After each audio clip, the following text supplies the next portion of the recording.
देखिए 9 number question देखना है हम लोग को, ठीक ना। क्वेश्चन नंबर 9 देखना है। क्वेश्चन नंबर 9 है, दो दल एक निगम के निदेशक मंडल में स्थान पाने की प्रतिस्पर्धा में है, ठीक है ना। दो दल एक निगम के निदेशक मंडल में स्थान पाने की प्रतिस्पर्धा में है। पहले तथा दूसरे दल के जीतने की प्रायिकता क्रमशः 0.6 तथा 0.4 है। इसके अतिरिक्त यदि पहला दल जीतता है तो नए उत्पाद प्रारंभ करने की प्रायिकता 0.7 है, और यदि दूसरा दल जीतता है तो इस बात की संगत प्रायिकता 0.3 है। इसकी प्रायिकता ज्ञात कीजिए कि नया उत्पाद दूसरे दल द्वारा प्रारंभ किया गया था, ठीक है ना। तो यहाँ पर दो दल हैं, ठीक है ना। यहाँ नया उत्पाद बन रहा है और दूसरा एक दल है, एक पहला दल है, ठीक है। दो दल हैं, दो दल, ठीक ना। चलिए तो इसको हम ऐसे लिखेंगे,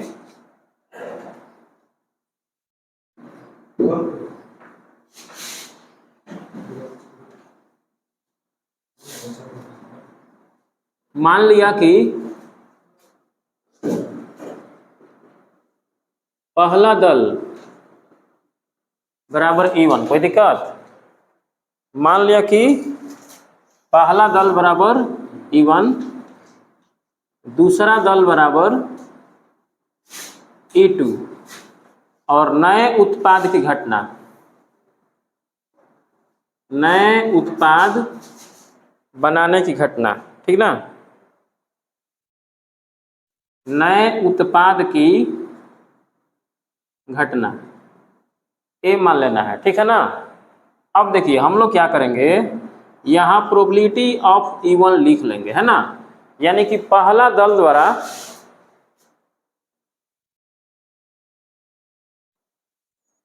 ठीक है, दो दल एक निगम के निदेशक मंडल में प्रतिस्पर्धा करेंगे। दो दल एक निगम के निदेशक मंडल में स्थान पाने की प्रतिस्पर्धा में है। पहले तथा दूसरे दल के जीतने की प्रायिकता, ठीक ना, क्रमशः 0.6 और 0.4 है। इसके अतिरिक्त यदि पहला दल जीतता है तो नए उत्पाद के प्रारंभ होने की प्रायिकता 0.7 है, और यदि दूसरा दल जीतता है तो इस बात की संगत प्रायिकता इतनी है। चलिए अच्छी बात है। तो पहले तथा दूसरे दल के जीतने की प्रायिकता, तो मान लिया कि पहला दल E1 है, दूसरा दल E2 है, ज़्यादा लिखना नहीं है, नए उत्पाद की घटना A है, तो प्रोबेबिलिटी ऑफ E1 कितना है, इसके जीतने की प्रायिकता कितनी है भाई, 0.6। यानी कि पहले दल को जीतने की पॉसिबिलिटी कितनी है, 0.6 है। दूसरे दल की जीतने की प्रायिकता कितनी है भाई, 0.4 है, ठीक है ना। और एक काम और कर लेना है, प्रोबेबिलिटी ऑफ A/E1 निकाल लेना है। इसका मतलब ये होता है कि अगर पहला दल जीतता है तो नए उत्पाद बनाने की घटना, ठीक है ना। तो इसमें सब लिखा हुआ है कि यदि पहला दल जीत जाता है तो नए उत्पाद के प्रारंभ होने की प्रायिकता कितनी है, 0.7 है। बहुत इजी क्वेश्चन है। और यदि दूसरा दल जीतता है तो इस बात की संगत प्रायिकता 0.3 है। इसका मतलब कि ये जो है ये A/E2 है ना। ये कितना है, 0.3, ठीक ना। अब हम लोगों को करना क्या है, लास्ट का कह रहा है कि इसकी प्रायिकता ज्ञात कीजिए कि नया उत्पादन जो है ना दूसरे दल द्वारा प्रारंभ किया गया था, ठीक ना। नया उत्पादन, अब आवश्यक प्रायिकता बराबर, ये कौन पूछ रहा है भाई, तो इसकी क्या प्रायिकता है कि नया उत्पादन, है ना, इसकी प्रायिकता ज्ञात कीजिए कि नया उत्पादन दूसरे दल द्वारा प्रारंभ किया गया था, ठीक ना, दूसरे दल द्वारा। तो दूसरा दल E2 है, E2/A निकालना है, आपको फार्मूला रख देना है, आंसर आ जाएगा, ठीक है ना। बस कुछ करना वरना नहीं है। तो इसका फार्मूला हो जाएगा probability of E2 into probability of A/E2, और यहाँ हो जाएगा probability of E1, probability of A/E1 plus probability of E2 into probability of A/E2, बस इसको रख देना है, आंसर आ जाएगा। ठीक है ना। इसका वैल्यू कितना है, E2 कितना है 0.4, इसका मान कितना है 0.7, और इसको क्या करोगे, ये E1 वाला कितना है भाई, तो ये 0.6 है, और A/E1 कितना है, तो A/E1 0.7 है। कहीं गड़बड़ नहीं लिखा है, हाँ गड़बड़ लिखा है। देखिए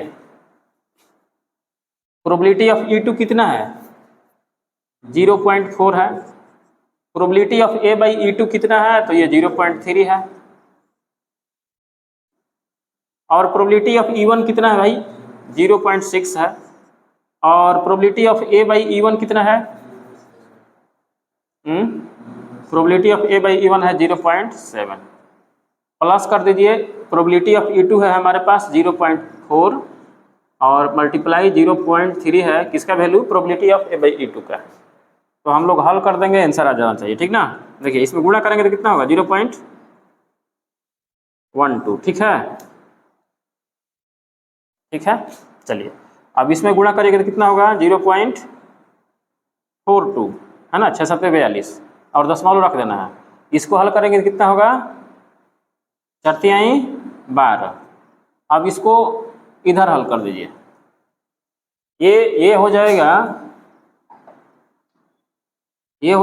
कितना 0.12 ऊपर, और इसको जोड़ेंगे तो कितना हो जाएगा 2 2 4 हो जाएगा, और ये 4 1 5 हो जाएगा। यहाँ दशमलव रख देंगे, ये कट जाएगा ना, तो क्या हो जाएगा प्रोबेबिलिटी ऑफ E2/A कितना हो जाएगा,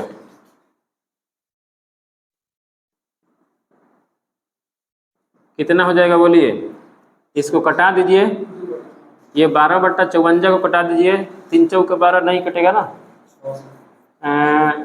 6 दूनी 12, और 27 दूनी 54, 2 3 6, और 29 27, तो ये 2/9 जो है इसका आंसर होना चाहिए। आ रहा है इतना, ठीक है। देख लीजिए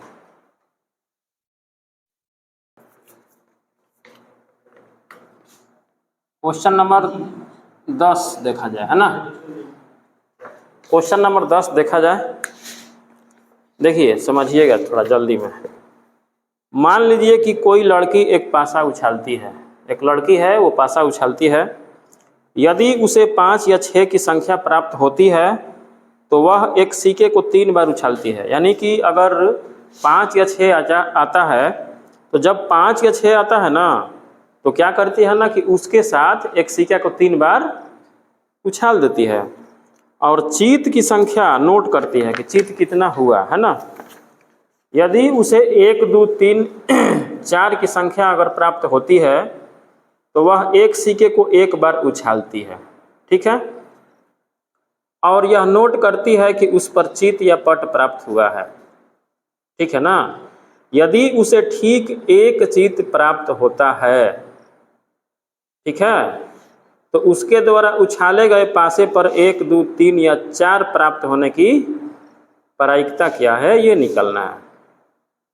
तो सबसे पहले हम लोग ये ध्यान देंगे कि पासे को उछालती है, एक बार 5 या 6 आता है तब एक और काम करती है, और 1 2 3 4 आता है तो एक सिक्का और उछालती है। ठीक ना।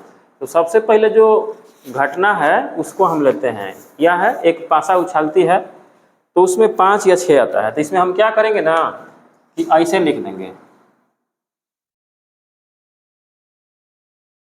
मान लिया कि 5 या 6 आने की घटना, इसको हम E1 मान लेंगे, कोई दिक्कत, इसको हम क्या करेंगे E1 मान लेंगे।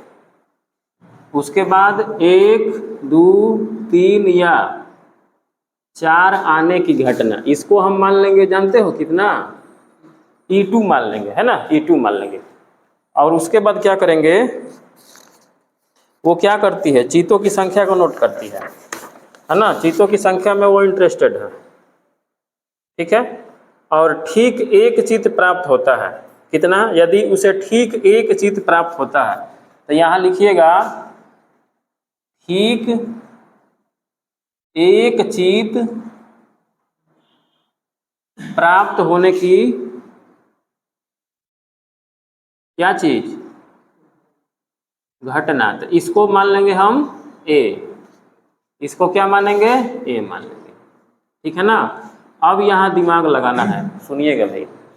अब देखिए यहाँ ध्यान दीजिए, जिसे मान लो हम पासा उछालते हैं, तो पासा उछालते हैं तो ये बात होता है, ध्यान रखिएगा।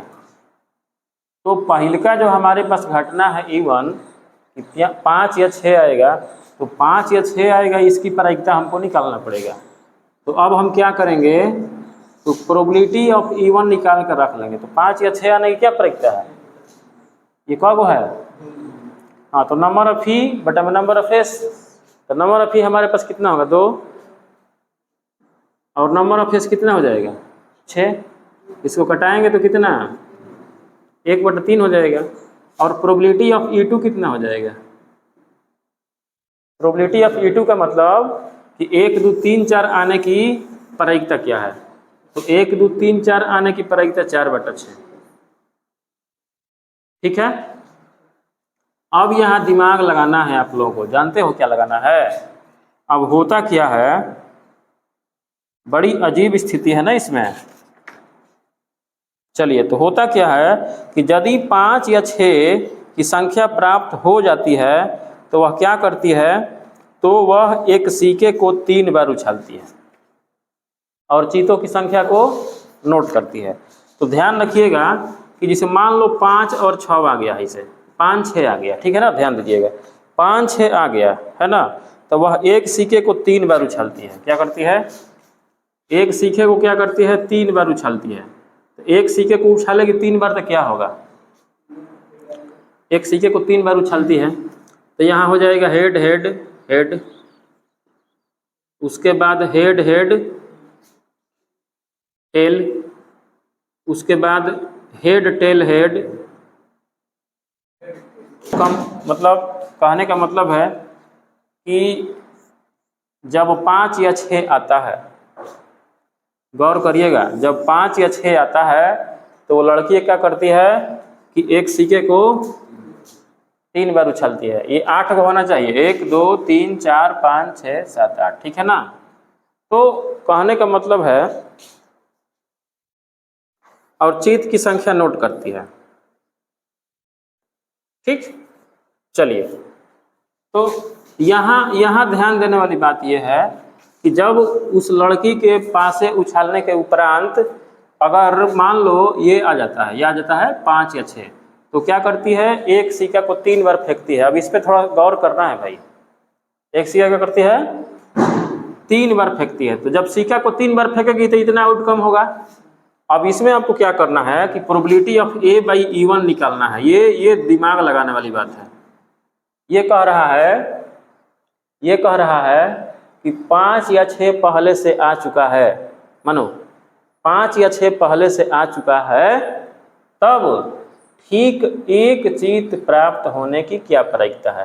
तो इसको ध्यान से देखिए, ठीक एक चित कहाँ प्राप्त हुआ है बताइए, एक यहाँ प्राप्त हुआ है, एक यहाँ प्राप्त हुआ है, एक यहाँ प्राप्त हुआ है, और कहीं प्राप्त हुआ है। तो ये कितना हो गया, 3/8।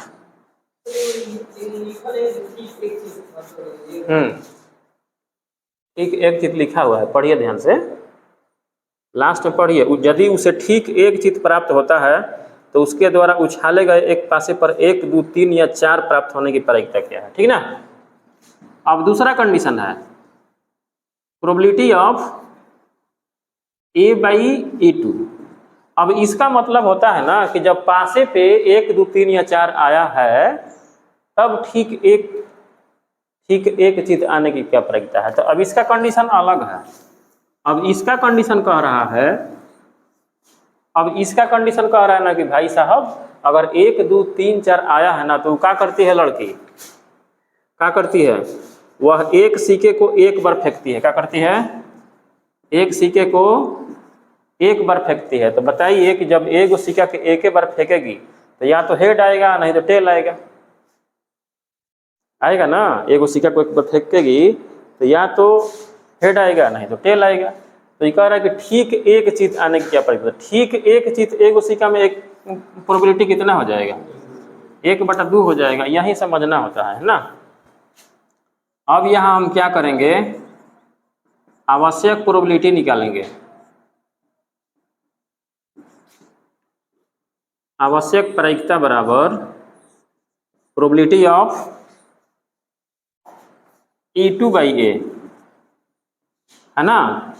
क्योंकि यहाँ कहा है कि जब ठीक एक चीज प्राप्त हुआ है तो 1 2 3 4, है ना, उछाले गए पासे पर 1 2 3 4 प्राप्त होने की क्या प्रायिकता है। सेम यही करना है काम। तो यहाँ हम लोग क्या करेंगे, सेम वही formula, probability of E2, probability of A/E2, यहाँ प्रोबेबिलिटी ऑफ E1 कर देंगे और यहाँ प्रोबेबिलिटी ऑफ A/E1 कर देंगे और प्लस प्रोबेबिलिटी ऑफ यहाँ E2 कर देंगे, यहाँ प्रोबेबिलिटी ऑफ A/E2 कर देंगे, ठीक है ना। अब इसी पर रखेंगे तो क्या होगा जानते हो, यहाँ प्रोबेबिलिटी ऑफ E2 कितना है 2/3, A/E2 कितना है, ये 1/2 है, ये कितना है प्रोबेबिलिटी ऑफ A/E1 कितना है,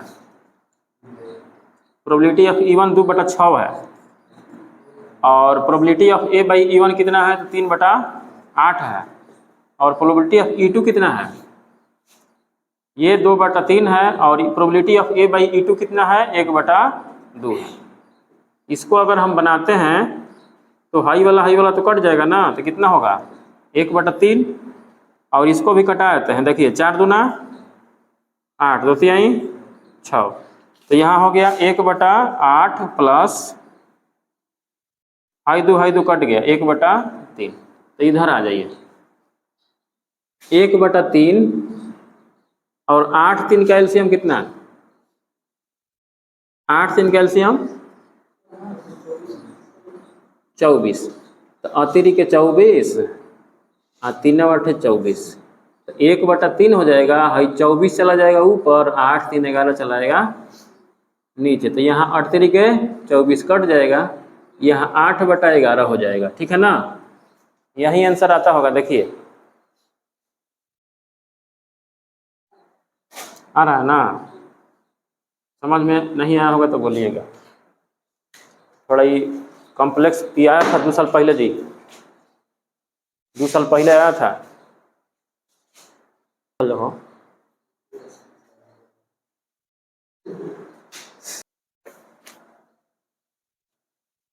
चलिए भाई 11 नंबर जल्दी से देख लिया जाए।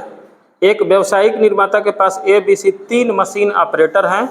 प्रथम ऑपरेटर A 1% खराब सामग्री उत्पादित करता है तथा ऑपरेटर B और C क्रमशः 5% तथा 5% और 7% खराब सामग्री उत्पादित करता है।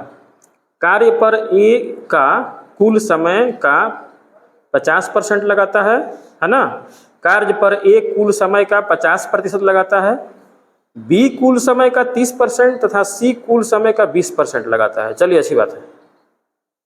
यदि एक खराब सामग्री उत्पादित है तो इसे A द्वारा उत्पादित किए जाने की क्या प्रायिकता है, ठीक ना। देखिए ऑपरेटर 3 गो है, ऑपरेटर 3 गो है, यानी कि एक व्यावसायिक निर्माता के पास, ठीक है ना।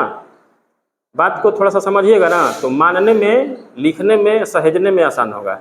इसे ही कह रहा है ना कि एक व्यावसायिक निर्माता के पास A, B तथा C मशीन ऑपरेटर है, माने एक व्यावसायिक निर्माता है, मैन्युफैक्चरर है, उसके पास 3 गो मशीन के ऑपरेटर है, मशीन चलावे वाला कारीगर।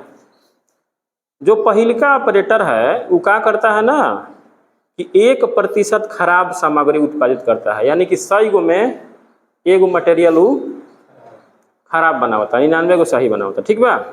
और सही B, C 5% और 7% खराब सामग्री उत्पादित करता है। कार्य पर A कुल समय का 50% लगा लेता है, B कुल समय का 30% और C कुल समय का 20% लगाता है। यहाँ ध्यान देना है, ध्यान ये देना है ना कि कार्य पर A का कुल समय का कितना % लग रहा है, B का कितना लग रहा है, C का कितना लग रहा है, क्योंकि ऑपरेटर A 1% खराब बनाता है, ठीक ना। तो देखिए हम क्या मानेंगे, मान लिया कि ऑपरेटर ए की ऑपरेटर ए की घटना को हम E1 मान लेते हैं, क्या दिक्कत है? ऑपरेटर बी की घटना को क्या मानेंगे? E2 मान लेंगे। और ऑपरेटर सी की घटना को हम मान लेते हैं कि भाई तू E3 रहेगा। और खराब सामग्री उत्पादित होता है, खराब सामग्री की घटना को हम मान लेते हैं ए, खराब सामग्री की घटना ए। चलिए अब देखिए प्रोबेबिलिटी ऑफ ए,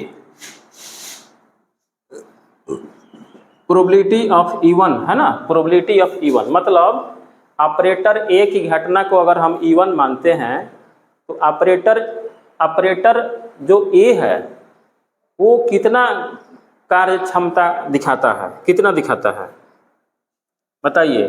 कार्य पर एक कुल समय का कितना दिखाता है? 50%। तो 50% है तो इसको परसेंटेज को हटाएंगे तो 50/100 हो जाएगा। दूसरा का कितना दिखा रहा है? दूसरा का क्या करता है? बी कुल समय का 30% यानी 30/100 दिखाता है। और तीसरा का ऑपरेटर क्या करता है भाई? तीसरा का 20% लगाता है। चलिए ये मान लेना है। अब उसके बाद हाई चुनना है आप लोग को, A/E1। इसका मतलब थोड़ा समझिएगा। अगर ऑपरेटर ए उस चीज को बनाया है, ये बात को थोड़ा समझिएगा, यदि ऑपरेटर ए उस सामग्री को उत्पादित किया है, बनाया है अपने मशीन पे, तब उसे खराब होने की क्या प्रायिकता है, ये बात पूरा क्लियर होना चाहिए, ठीक ना? तो कितना बना रहा है? जब ये ऑपरेटर बनाता है ए, ऑपरेटर ए उस सामान को बनाता है तो खराब उत्पादन होने की क्या प्रायिकता है? 1%। समझ रहे हो बात ना? 1% माने 1/100। सिमिलरली बी वाला सी वाला कितना कर रहा है? 5%। तो 5/100 लिख देंगे। और प्रोबेबिलिटी ऑफ A/E3 जब करेंगे तो ये कितना हो जाएगा? ये कितना हो जाएगा? 7/100 यानी कि 7% को हम लोग 7/100 कर देंगे। अब आपको करना क्या है, जब क्वेश्चन परीक्षा में आएगा तो लास्ट लाइन जरूर पढ़िएगा ध्यान से। लास्ट लाइन कहता है कि अगर खराबरी सामग्री जो है खराब उत्पादित हुई है तो उसे ए द्वारा उत्पादित किए जाने की क्या प्रायिकता है? ठीक है ना, ए द्वारा कह रहा है, इसके द्वारा। तो हमें क्या निकलता है? प्रोबेबिलिटी ऑफ E1/A पूछ रहा है कि कहने का इसका मतलब है कि सामग्री जो खराब उत्पादन हुई है उसे ऑपरेटर ए द्वारा होने की क्या पॉसिबिलिटी है। तो इसको करेंगे तो क्या करेंगे बताइए? यहाँ फार्मूला रख दीजिएगा तो आंसर आ जाएगा, probability of E1, probability of A/E1। यहाँ क्या हो जाएगा? देखिए सारा क्वेश्चन एकदम सिमिलरली वैसे ही काम करना है, ठीक है ना? Probability of A/E2, probability of E3, probability of A/E3, ठीक है ना? और हमको उम्मीद है कि देखिए ये जितना है ना, जितना उपरोक्त मान है, इस मान को इसमें रख दीजिएगा तो आसानी से आंसर आ जाएगा, कोई दिक्कत नहीं होगा, ठीक है ना? तो इस पे रख के इसको सॉल्व कर लीजिएगा।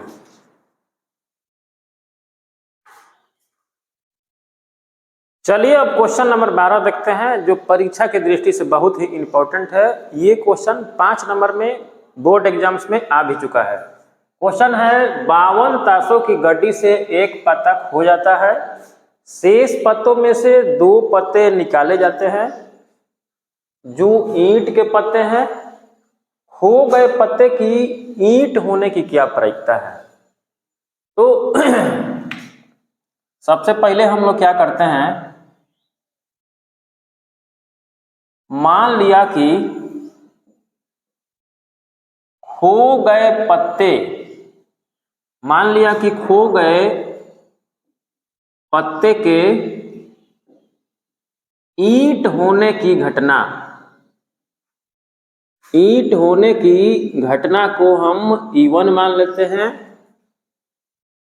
और खो गए पत्ते के ईंट न होने की जो घटना है उसको हम मान लेते हैं E2। और शेष पत्तों में से 2 पत्ते निकाले जा रहे हैं जो ईंट के पत्ते हैं। तो यहाँ हम लोग लिखेंगे कि 2 पत्ते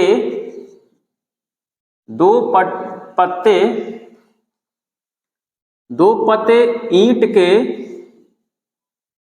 निकलने की घटना, ये हो जाएगा ए। अब हम लोग प्रोबेबिलिटी ऑफ इवन निकाल लेते हैं। जब प्रोबेबिलिटी ऑफ इवन निकालेंगे तो ध्यान से देखेंगे तो पता चलेगा कि ताश की गड्डी में कुल 52 पत्ते होते हैं, जिसमें 13 जो पत्ते होते हैं ईंट के होते हैं। तो यहाँ ईंट का पत्ता होने की पॉसिबिलिटी निकालेंगे तो ईंट हमारे पास 13 हो जाएंगे और टोटल आउटकम 52 हो जाएंगे। तो इसको कटाएंगे तो ये कट के 1/4 हो जाएगा। ठीक है, अब क्या करते हैं, हम प्रोबेबिलिटी ऑफ E2 निकाल लेते हैं। तो अगर ईंट के पत्ते 13 हैं तो जो शेष पत्ते हैं वो ईंट के नहीं होंगे, यानी कि 52 में से 13 घटा देंगे तो 39 हो जाएंगे। तो ये 39 हमारा नंबर ऑफ ई का काम करेगा और टोटल आउटकम 52 हो जाएगा। इसको जब हम कटाएंगे तो 13 तिया 39 हो जाएगा और 13 चौके 52 हो जाएगा। तो इसकी प्रायिकता 3/4 हो जाएंगी। अब हम क्या करते हैं, अब हम लोग प्रोबेबिलिटी ऑफ A/E1 निकाल लेते हैं। ठीक है ना, प्रोबेबिलिटी ऑफ A/E1 का मतलब है कि खो गए पत्ते ईंट के हैं, तब अगर हम 2 पत्ते निकालेंगे तो वो दोनों पत्ते ईंट के ही निकलेंगे। इसकी क्या प्रायिकता है, तो देखिए जब खो गए पत्ते ईंट के हैं तो इसमें क्या होगा, 13 पत्तों में से हमारे पास 12 पत्ते बचेंगे और जो 12 पत्ते बचेंगे उस 12 पत्ते में से हमें 2 ईंट के पत्ते निकालने हैं। तो यहाँ नंबर ऑफ इवेंट का काम कौन करेगा भाई, तो ये 12 C2 जो है ना नंबर ऑफ इवेंट का काम करेगा और नंबर ऑफ एस के जगह पे 51 C2 हो जाएगा। ठीक है ना, क्योंकि जब खो गया पत्ता ईंट का ही है तो हमारे पास ईंट के टोटल 12 पत्ते बच गए और उन 12 पत्तों में से हम 2 पत्ते निकालेंगे। तो यहाँ हम कॉम्बिनेशन करेंगे, सिलेक्शन करेंगे उन 2 पत्तों का। तो यहाँ नंबर ऑफ इवेंट के जगह पे हमारा 12 C2 हो जाएगा, यानी कि 12 पत्तों में से 2 पत्ते के सिलेक्शन के तरीके। और उसके बाद नंबर ऑफ एस के जगह पे हमारा 51 C2 हो जाएगा। इसको हम सॉल्व कर लेते हैं। तो यहाँ सॉल्व कर लेंगे तो इसको तोड़ेंगे सूत्र पे, तो ये हो जाएगा फैक्टोरियल 12 और यहाँ फैक्टोरियल 2 हो जाएगा और यहाँ 12 - 2 हो जाएगा। इसको हम इस फार्मूला पे तोड़ रहे हैं, NCR वाला फार्मूला पे तोड़ रहे हैं। इसका फार्मूला होता है factorial n factorial r factorial n - r। इसी फार्मूला पे रखना है। इसको भी अगर उसी फार्मूला पे रखेंगे तो ये फैक्टोरियल 51 हो जाएगा। ठीक है ना, और यहाँ फैक्टोरियल 2 × 51 - 2 हो जाएगा। ठीक है, अब इसे आगे बढ़ा के थोड़ा सा छोटा कर लेते हैं। ये हो जाएगा 12 11 और फैक्टोरियल 10, क्योंकि 12 में से 10 घटाएंगे तो उससे कट जाएगा। फैक्टोरियल 2 को हम तोड़ लेते हैं और 12 में से यहाँ 2 घटाएंगे तो फैक्टोरियल 10 हो जाएगा, जो इससे कट जाएगा। यहाँ से 6 दूनी 12 भी कट जाएगा। अब इसको सॉल्व करेंगे तो ये 51 50 फैक्टोरियल 49 हो जाएगा। और इसको अगर तोड़ लेते हैं तो 2 × 1 हो जाएगा। 51 में से 2 घटाते हैं तो ये फैक्टोरियल 49 हो जाएगा, जो इससे कट जाएगा। अगर इसे कटाएं तो ये 25 दूनी 50 कट जाएगा। ठीक है ना, अब क्या करते हैं, यहाँ ध्यान से देखेंगे तो पता चलेगा कि 11 में 6 से गुणा करना है तो ये 66 हो जाएगा। और नीचे वाला हमारा बचेगा 51 × 25। 51 × 25 बच गया हमारा। तो उसके तो इसे ऐसे ही लिख लेना है। अब क्या करते हैं, हम लोग प्रोबेबिलिटी ऑफ A/E2 निकाल लेते हैं। प्रोबेबिलिटी ऑफ A/E2 का मतलब है कि अगर खो गया पत्ता ईंट का नहीं है, खो गया पत्ता ईंट का नहीं है, उस स्थिति में अगर हम 2 पत्ते निकालेंगे तो वो दोनों पत्ते ईंट के ही होंगे, इसकी क्या प्रायिकता है। ठीक है, इसका मतलब है कि खो गए पत्ते ईंट के नहीं हैं, तब दो पत्ते निकाले जाते हैं तो वो दोनों पत्ते ईंट के ही होंगे, इसकी क्या प्रायिकता है। इसका मतलब ये होगा, मतलब समझना ज़्यादा जरूरी है। तो यहाँ हम ध्यान से देखेंगे तो नंबर ऑफ इवेंट के जगह पे हमारा कौन काम करेगा, कौन काम करेगा भाई।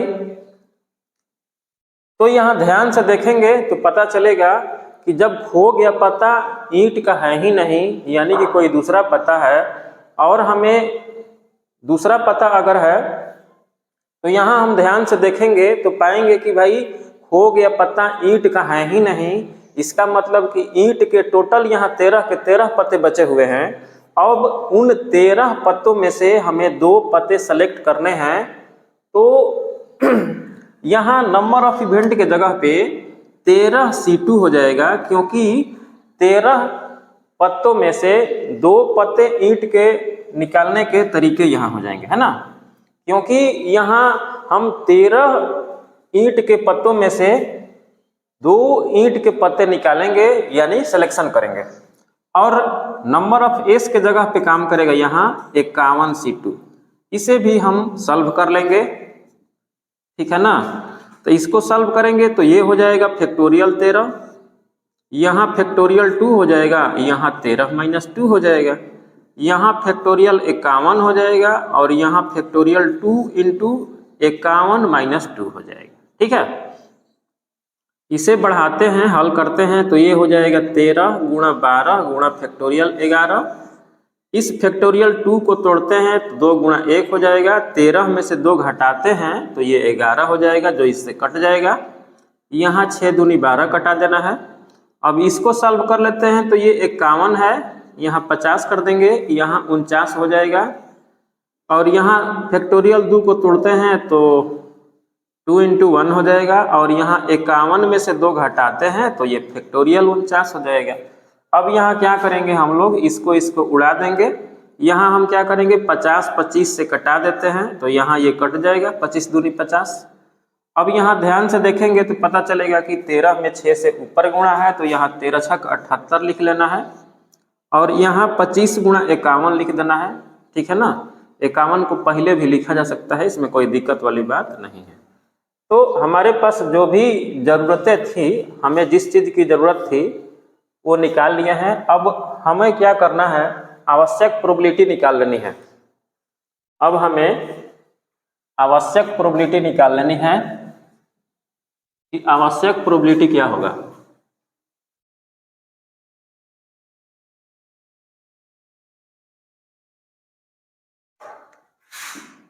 अब हम लोग क्या करते हैं, अब आवश्यक प्रायिकता निकाल लेते हैं। आवश्यक प्रायिकता निकाल लेते हैं। आवश्यक प्रायिकता में पूछ रहा है कि खो गए पत्ते के ईंट होने की प्रायिकता क्या है। तो यहाँ हम करेंगे इसको प्रोबेबिलिटी ऑफ E1/A। क्यों भाई, क्योंकि इसका मतलब हुआ कि 2 पत्ते अगर ईंट के निकल रहे हैं, 2 पत्ते अगर ईंट के ही निकल चुके हैं, तो खो गए पत्ते के ईंट होने की क्या प्रायिकता है, इसका मतलब ये हुआ। तो इसका फार्मूला हो जाएगा probability of E1 × probability of A/E1 by probability of E1 × probability of A/E1 plus probability of E2 × probability of A/E2। तो क्या करेंगे, जो भी हमारे पास ये मटेरियल आया है इसको इसमें रख देंगे तो मेरा आंसर आ जाएगा। ठीक है ना। तो यहाँ हमारा प्रोबेबिलिटी ऑफ E1 कितना है, तो प्रोबेबिलिटी ऑफ E1 1/4 है, तो यहाँ 1/4 रख देंगे। और प्रोबेबिलिटी ऑफ A/E1 कितना है भाई, तो 66 बटा में 51 × 25 है, इसको लिख लेते हैं। ठीक है ना। उसके बाद सेम यहाँ भी उतार देना है, इसमें कुछ करने की जरूरत नहीं है। यहाँ 66/51 × 25 लिख देना है, प्लस यहाँ प्रोबेबिलिटी ऑफ E2 का वैल्यू देखिए 3/4 आया हुआ था, तो यहाँ हम 3/4 लिख देंगे। और प्रोबेबिलिटी ऑफ A/E2 कितना आया है, तो ये आया है 78 बटा में 51 × 25। ठीक है ना। अब क्या करते हैं, अब जो है ये निकाले हैं, इसको अब हटा लेते हैं।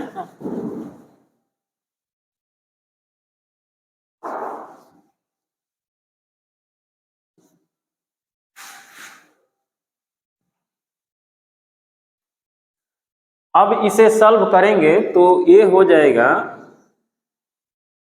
देखिए अब इसे सॉल्व करेंगे तो देखेंगे कि 4 51 25, 4 51 25 है ना। अब इसे सॉल्व करेंगे तो देखेंगे तो पाएंगे कि 4 गुणा 51 गुणा 25 डिनोमिनेटर में ऑलरेडी है।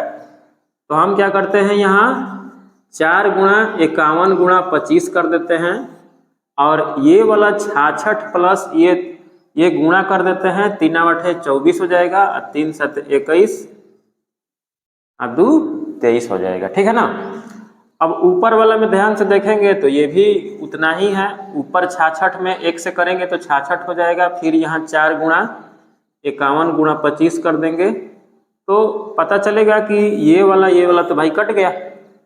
अब हमारे पास बचा क्या है, तो हमारे पास ऊपर बचा है 66 और नीचे इसको जोड़ देंगे तो 6 4 10 और 6 3 9 1 10 और 2 1 3। अगर इसको हम कटा के छोटा कर लेते हैं, देखिए ये कटेगा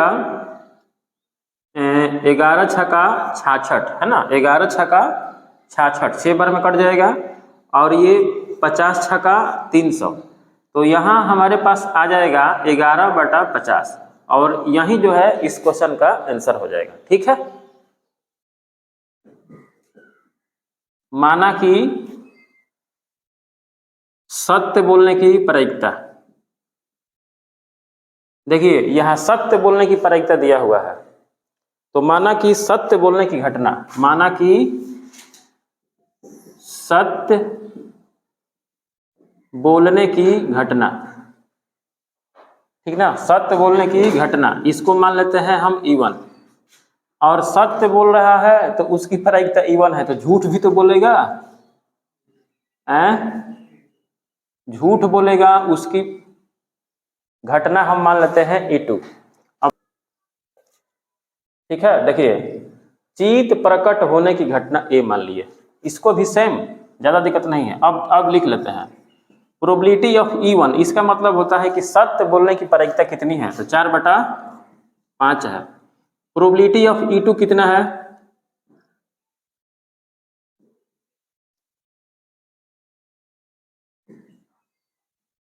प्रोबेबिलिटी ऑफ E2 कितना है, यानी झूठ बोलेगा। जब सत्य बोलने की प्रायिकता प्रोबेबिलिटी ऑफ E1 4/5 है, तो झूठ बोलने की प्रायिकता क्या होगा, 1 - 4/5 बराबर 1/5। ठीक है। अब हाई निकाल लीजिए, प्रोबेबिलिटी ऑफ A/E1, इसका मतलब समझिएगा, जब सत्य बोलता है तब चित प्रकट होने की क्या प्रायिकता है।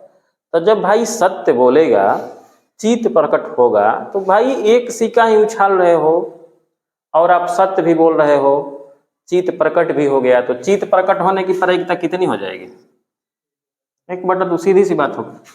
अब यहाँ प्रोबेबिलिटी ऑफ A/E2 निकालिएगा, यानी कि आप झूठ बोल रहे हैं तब चित प्रकट होने की प्रायिकता। झूठ बोलेंगे तो क्या होगा, झूठ बोलेंगे तो चित ना प्रकट होके क्या पट प्रकट हो जाएगा, यही ना होगा, इसमें से घटा देना है। यानी कि झूठ बोलने की घटना E2 है और चित प्रकट होने की घटना A है। तो जब झूठ बोलता है तब चित प्रकट होने की क्या प्रायिकता है, तो झूठ बोलता है तो देखो, झूठ बोलता है तो पट आने की प्रायिकता कितनी होती है, 1/2। तो हम 1 में से 1/2 घटा देंगे तो इसकी प्रायिकता निकलेगी। झूठ बोलेगा तो भी चित, झूठ बोलेगा तो भी चित निकलने की प्रायिकता 1/2 जो होता है, टेल वाला घटा लेंगे तो 1/2 हो जाएगा। अब यहां हमको क्या करना है कि वास्तविक रूप से, ठीक ना, चित प्रकट होने की क्या प्रायिकता है, यानी कि प्रोबेबिलिटी ऑफ E1/A पूछ रहा है कि वास्तविक रूप से चित होने की क्या प्रायिकता है। तो बस कुछ नहीं करना है, फार्मूला डाल दीजिए, आंसर आ जाएगा। बस भाषा ही समझना है, भाषा समझना है। Probability of E1 probability of A by E1 plus probability of E2 into probability of A by E2 बराबर ए प्रोबेबिलिटी ऑफ E1 कितना है, probability of A by E1 कितना है, उसके बाद सेम रख देना है, कुछ करना वरना नहीं है, प्लस E2 कितना है 1/5 हाई हो 1/2। इसको हल करिएगा तो कितना होगा, कितना होगा हाई 4/10 कर दे रहे हैं और ऊपर हाई हो 4/10 हो जाएगा, हाई हो जाएगा 1/10। जब इसको हल करेंगे तो ऊपर वाला तो 4/10 है, हाई 10 एलसीएम हो जाएगा, ऊपर चला जाएगा, 4 1 5 है, तो हाई हाई कट गया, कितना हो गया 4/5 हो गया। तो कहने का मतलब कि आंसर आना चाहिए 4/5, ऑप्शन होना चाहिए ए। एक नंबरिया है तो भी हार्ड है।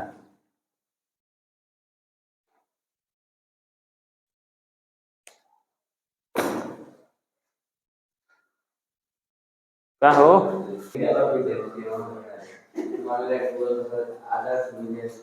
चलिए यही लास्ट एक नंबरिया देख लिया जाए, 14 नंबर।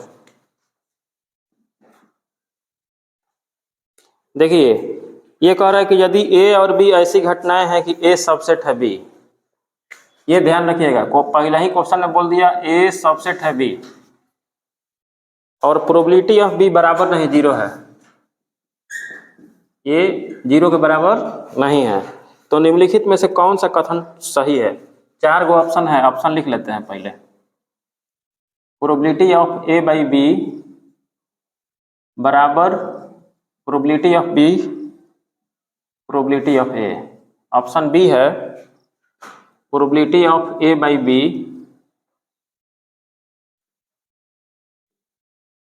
P A. तीसरा ऑप्शन है probability of A by B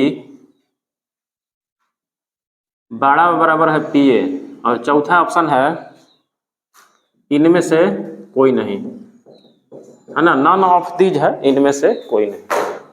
अब ध्यान दीजिए चारों ऑप्शन सामने हैं, इसमें बस 2 कंडीशन है, सुनिएगा, ए सबसेट है बी और प्रोबेबिलिटी ऑफ बी का मान 0 के बराबर नहीं है, ठीक ना।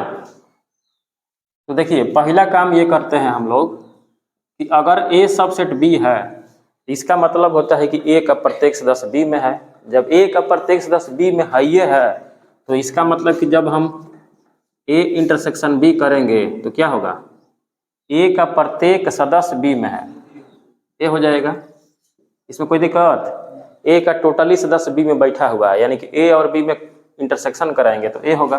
चलिए इसको 1 नंबर मान लेते हैं।